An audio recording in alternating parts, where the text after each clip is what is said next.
তো hey guys, দুই বোনের ব্লগে তোমাদের সবাইকে ওয়েলকাম। তো আজকে আবারও একটা আনবক্সিং ভিডিও নিয়ে চলে এসেছে। আজকে আবারও একটা মিশো থেকে পার্সেল চলে এসেছে। তো চলো আনবক্সিং করা যাক।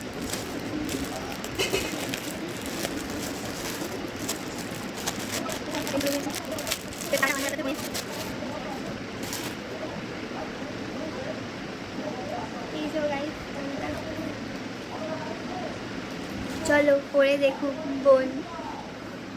তো গাইস, আমি যখন ঘুমাচ্ছিলাম তখন আমার দিদি একটা আনবক্সিং ভিডিও দেখিয়েছিল। তা আনবক্সিং ভিডিওটা হচ্ছে গিয়ে এই জামাটারই। তখন আমি ঘুমাচ্ছিলাম, তো ঘুম থেকে উঠে আমার দিদি সারপ্রাইজ দিল যে দেখ এই মিশো থেকে জামাটা এসেছে। তা পরে দেখলাম আমাকে এত সুন্দর লাগছে, ভাবতে পারি না মিশো থেকে আমি এত সুন্দর জামা পাবো। আরো আছে, আরো মিনি ব্লগ তুমি দেখতে পাবে। বল এই ভিডিওটা এই মানে জামা পরে কেমন লাগছে তোমরা অবশ্যই জানাবে। এই জামা পরে কেমন লাগে তোমরা অবশ্যই জানাবে। আর মিশো থেকে তোমার জন্য অনেক জামা কিনবো আমি। এত কম দামে এত সুন্দর জামা পেয়ে গেছি। তো আজকের মতন